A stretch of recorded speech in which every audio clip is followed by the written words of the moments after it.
Hey guys, welcome to Troy Time. Hey, check it out. Got a fridge full of leftovers that you don't know what to do with? Today we're going to show you how to can stuff cold out of the fridge. That's what's coming up next. Stay tuned. Okay, so over at the canner, the first thing we got to do, we've got to make everything the same temperature. Okay, so we're going to heat up the jars, we're going to heat up the meat, we're going to heat up the broth, and we're going to heat up the water that's in the canner. Okay, we've got to get everything to the same temperature so that we don't thermally shock our jars and cause them to crack. Okay, and also we need the proper heat on the water so that the heat penetrates and does what it's supposed to do. Okay, so we're just going to take these jars. We're going to put 2.5 quarts of water into the canner, just like usual.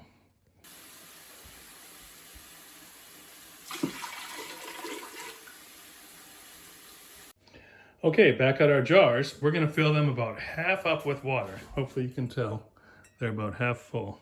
Okay, we're going to put those in the canner and then we're going to turn the canner on. Okay, today we happen to be using a mix of narrow mouth jars and wide mouth jars, which is just fine.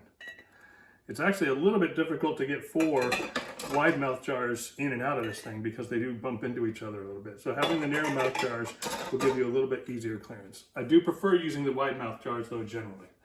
We're going to close our canner, right? We're going to make sure we're on exhaust.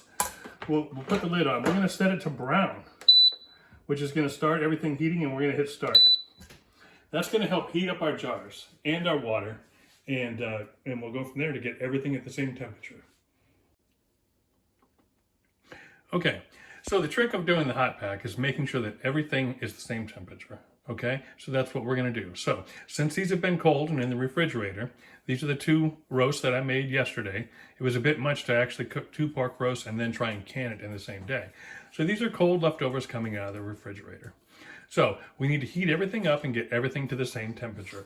Our jars are already in the canner, warming up, and so those are getting warm. So now we need to heat the meat, and then we need to heat the broth. So here we just have chicken broth. We're going to cycle this meat into the broth and then strain it back out so that it's hot. And then we're going to put the meat in the jars, and then we're going to put the broth in the jars, okay? Even if you just brown the meat, you still then need to fill the jars with water.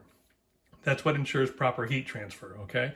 So even if you're just doing something like hamburger or whatever, and it might be warm coming off the stove, but you still, if it's been browned, you're not going to get the juices out of it. So you need to put a broth or you need to put hot water in there so that the heat transfer is correct, okay? So we're going to take this pork, we're going to cycle it into the hot broth and let it heat up, and then we're going to take it out, put it back in the bowls, and we'll go from there. Okay, so we'll move in a little closer. So the first bowl is in the broth, okay? You just want to stir it around a little bit, break up any big clumps, that way the heat can properly penetrate. The other good thing that's nice about this is that all the flavorings and all the seasonings that were on the meat, they're going into the pot, and that will be in the juices as it's in the jars. So we start with the basic chicken broth, but all the juices that were in with the pork will be in that broth as well. So it'll be canned with that seasoning and that flavor, which is nice. Okay, so we're going to strain this back out now that it's heated and put it back in the bowl. And then we're going to put the other bowl in.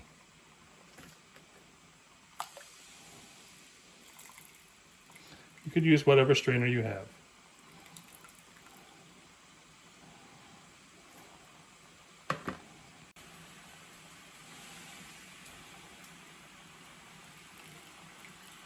So the reason we do this, if we just put it in the jars like this, you'd have like a soup consistency. It would be like pork broth soup. So we want it to be 95% pork and then just 5% broth with it. We're not trying to have a pork soup in our jars. We just want mostly pork. So to get the right density, this is why we heat it and then strain it, and we don't put it directly in the jars like here from this. Okay guys, second bowl is in the mix. All right, we're just going to break that up and stir it around and let it heat up. Now, all the while, you want to make sure you don't want your canner to actually pressurize, so keep a monitor on the heat on that thing. Usually takes about 10 minutes to get those jars warm, but you don't want it to go 20 minutes and then actually pressurize, okay? So just keep an eye on your canner while you're doing all this, but everything's heating up together. Okay guys, remember in this example we're using pork, right? Because we just cooked the pork yesterday, but this could be any cold leftovers, okay? Any cold meat. So this could be turkey, right? You might have leftover turkey. You would heat it up this way, the same way. This could be beef. You might have done a beef roast. This could be leftover beef. You would heat it up the same way, only you would use a beef broth rather than a chicken broth. So this could be pork, this could be turkey, this could be beef, this could be whatever you happen to have as your cold leftover. If you can can it, then you can can. If you can cold pack it, then you can hot pack it just like this. So anytime it's browned or anytime it's cooked, you need to make sure that you put it in a liquid, a broth or a hot water, and then you need to have you need to warm it, everything up to the same temperature before you can. Okay, so everything's out of the broth. Now notice the difference in the broth. So all that good flavoring is going to go right back in the jars and get reinfused into this meat during that whole canning process. Okay, so unlike it looked like chicken broth in the beginning, now it's got all that flavor in there. Okay, so I don't know if the camera's picking it up, but there's steam coming off of those jars. So everything's hot and ready to go.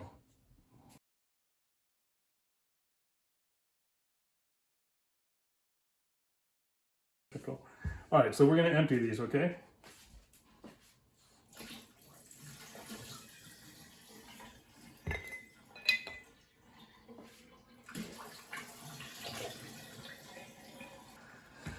Okay, so for a quick summary, our jars are hot, our meat is hot, the water in the canner is hot, the broth on the stove is hot, everything's the same temperature. Okay, that's super important.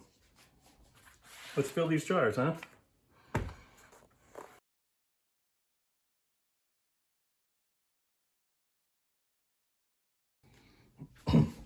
Okay, I'm just gonna mash these down a little, right? I like to slide it down the sides. Yeah, and press down a little bit. So, ooh, jars are hot. And you want about 1 inch of headroom after we get done with the liquid. But you can tell this is gonna mash down quite a bit, so we'll put some more in here.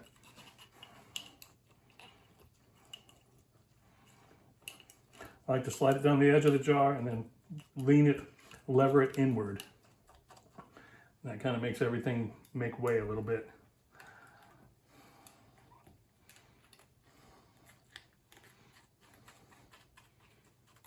Okay.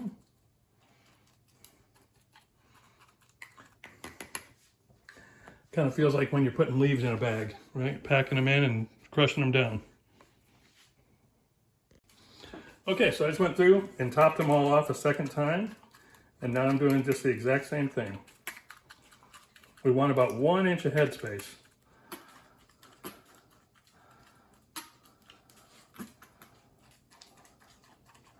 And actually my water's boiling in my canner, so I'm going to stop that because I don't want that to be super hot compared to the jars.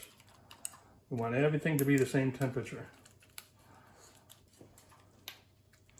And that came out almost perfect. I mean, I think there's maybe 1 scoop of meat left here, which I could probably get in these, and I may try. But that's how we're going to basically leave it, just like that. Okay, guys, I'm going to start with the residual that's in my bowl. And we're just going to look to fill this up nice and slow so it has time to kind of get in through the grooves and the cracks, okay?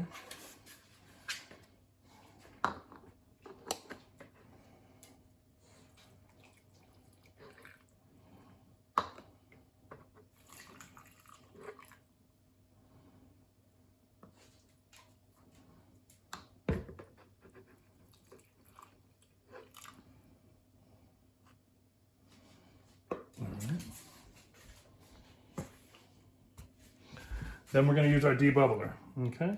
And again, we're going to go right down the sides and press inward. So slide it right down the side and then just lean it in a little bit.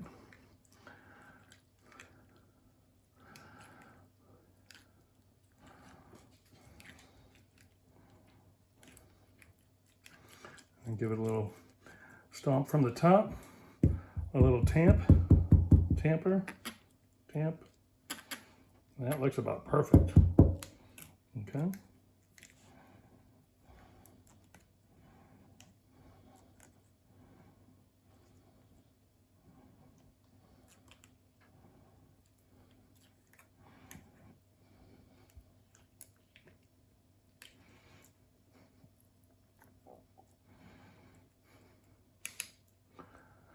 That one's actually a little full, so I'm going to take just a little bit out of that one.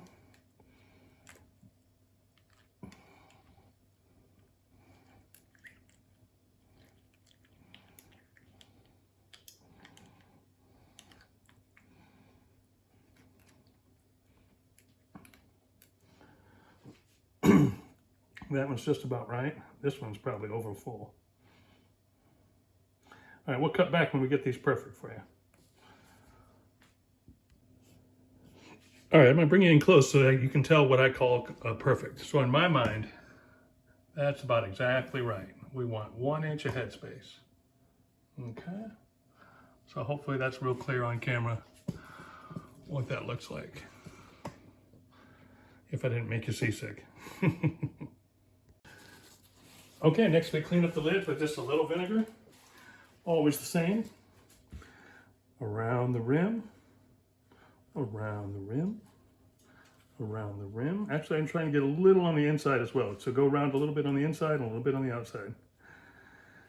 Just take away all that grease and gook. Want a nice clean seal there.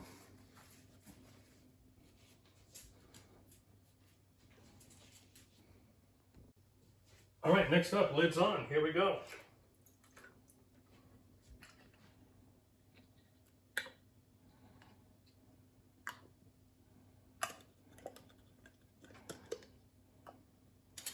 Followed by rings, finger tight. Just give a little touch, plus a little more. Don't want to over tighten the rings. All right, and these bad boys are ready to go in the canner. We're going to add all our extra vinegar in there to prevent any slime from building up on the jars. And it's time to load the canner. Here we go, baby. 1, 2. These jars are still piping hot. That water in there is as well. 3, 4. Say no more. All right, here we go. So time to close the can. We'll cut back so a better view. We're going to close our canner. We're going to close it. We're going to make sure we're on exhaust. Actually, I'm going to look where this little red nipple is right here. So what I like to do is just kind of feel where that's going to be at right there. Make sure that when it turns, that little red nipple is just going to be hanging out in a space, not right on a jar. It's super easy to do when you're using the narrow lids because they don't take up as much space. All right. Make sure you're on exhaust. All right, guys, we are doing quartz. Okay, so that means we go high and we're going to go for 90 minutes. If you were doing pints, you would do 75. Okay, 90 minutes, and we are going to press start. So we're going to get a run pattern, and then we're going to get our E10 countdown from E10 to E0. And after E0, we just flick it up top. We just give it a little flick over to airtight. Okay? Okay, guys, 2 things I'll note real quick. Okay? If you are at 1,000 feet or below, if you are at sea level to 1,000 feet, you're going to use the black little fixture up top of the canner. It looks like this. You're going to use the black one, okay? If you are above 1,000 feet, you're going to use the green one, okay? So the black one's 10 pounds of pressure, the green one's 15 pounds of pressure. The other thing is this, so although we're doing pork today, like I say, it could be any meat, but it could be any mixtures of meat. So if it's the end of the week and you've got different things that are leftovers in your fridge, this is perfect. So they don't have to be the same meat, but it does have to be the same method. So let's say I had some chicken, I had some beef, I had some pork, all in the fridge. I could can them all together in the same batch, okay? I would probably just use hot water and not an actual broth, okay? I'd probably use hot water, and then you can fill that same hot water into all 3 of the jars. You might have 2 jars of pork, 1 jar of beef, 1 jar of chicken. You can mix and match just like that. Get all your end of week leftovers together, throw them in the cans. Maybe they're just pints. Maybe you don't have that much. Maybe they're quarts. Maybe you've got a lot. So a lot of variables that you can work with to save all those leftovers. Just get those cold refrigerated leftovers, throw them in a broth or in a hot water bath, right? And strain them out, put them in the jars, and then pour the water over the top. It's that simple, okay? Simple, simple stuff, and you can put away and save so much food. It's going to keep you from throwing out food. It's going to keep you from just having a hard time when you don't have anything quick and ready to eat. So just popping open a can. These things are awesome. When this pork comes out of here, man, it is so good. It is so good. Like I say, if you haven't seen my pork video, I like to can it just like this, not with any sort of barbecue sauce or anything. That way when it comes out, I can take it either way, okay? I can go and put barbecue sauce on it for like a regular pork barbecue, or I can put barbecue and hot sauce. I can put vinegar on it for like, in hot sauce, for like a North Carolina style pork sandwich. And then I can also just leave it with no vinegar, no barbecue sauce, and put it in tacos and on nachos and in burritos, tons of different ways. So love the pork. Check out my pork canning video if you haven't. And that's a two-parter. It talks about how to cook it and then how to can it. But yeah, so I just want to reiterate, this could be mix and match. It could be, chicken, beef, and pork all in there in different jars. All right. So super easy to do. And yeah, we'll see how this goes here in just a minute. So yeah, just so I'm clear on that last point, it has to be the same method, okay? So you can do a cold pack with everything raw and starting with everything cold, but everything has to be raw. Or you can do a hot pack, but everything has to be cooked. You can't put a cooked beef or pork in there with a raw chicken. It doesn't work like that, okay? So it's either all raw and it's all cold, or it's all cooked, or at least browned, and it's all hot. So you either have a cold pack or a hot pack, okay? Okay, we are at E0, so now we're going to flick our little switch up top. So be careful because there's hot steam coming out, and you're just going to go and just going to do a little flick over to airtight. This will do a running pattern, and then it'll start our countdown.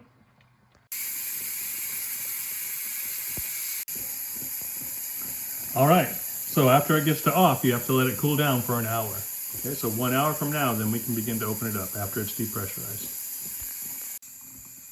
Okay, if this is the first canning video that you're seeing from me, I have a whole series of canning videos. You should check them out. I have a beef canning video. In that one, I explain why you should can, and we go over a really good thing to can, which is a London broil. I have a chicken canning video where we talk about unique ways to look to fill your pantry. I have a pork canning video where we talk about strategies coming up as far as progression and using the canner, as far as getting skills, cold packing, hot packing, and getting ready to really take advantage of all the turkeys that are going to be on sale for Thanksgiving. So I've got lots of videos out there, and more canning videos are coming. But if you haven't seen them, go check them out. There's little tidbits in each one that I think are really helpful, that people have responded well to. So yeah, get one of these canners. They're super awesome to have. This is one of my favorite canners, the Nesco canners. These electric canners, they're really just set it and forget it. So it's, there's a warm-up period, and then you flick the switch over, and then you can just walk away until it's done. So I love this Nesco canner. I talk about it in all my canning videos. Pick one of these things up, man. They're on sale all the time. They're right around $100. Sometimes they're a little less, sometimes they're a little more, but right in there, 110 maybe, something like that. But I use mine all the time. So with this, what I'm trying to express in this video is just saving all those refrigerated leftovers, getting them in the canner, getting them canned away. That way they're not taking up space in your fridge, and you're not throwing away food, and you've got food security going forward. So yeah, so this is a hot pack. So this is an intermediate skill level as far as canning. Cold packs, raw packs, those are easier. It's much faster, easier to do, but hot packs are good too. So this is the video for now. We'll cut back when this thing's done.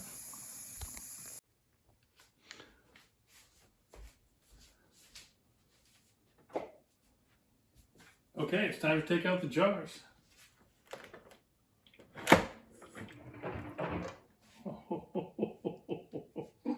Oh yes. Very nice. Looks like we had a tiny little bit of overspill, but that's okay.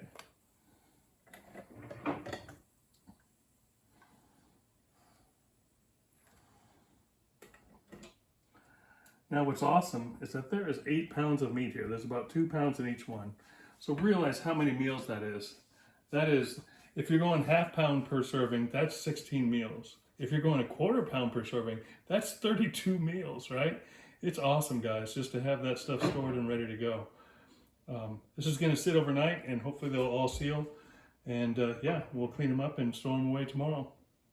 So, like I say, this could be anything. This could be beef, this could be chicken, this could be pork. But all those leftovers, get them in the canner, man. Get them stored away. Get them out of your fridge. Capture that space and get some food security. So it's a great way to go. I love this stuff. So get yourself a canner. Get busy. If you have any questions, hook me up in the comments. Guys, this is Troy time. Hope you get a canner. Hope you do this. Hope you're following along. This is Troy time. I'm out.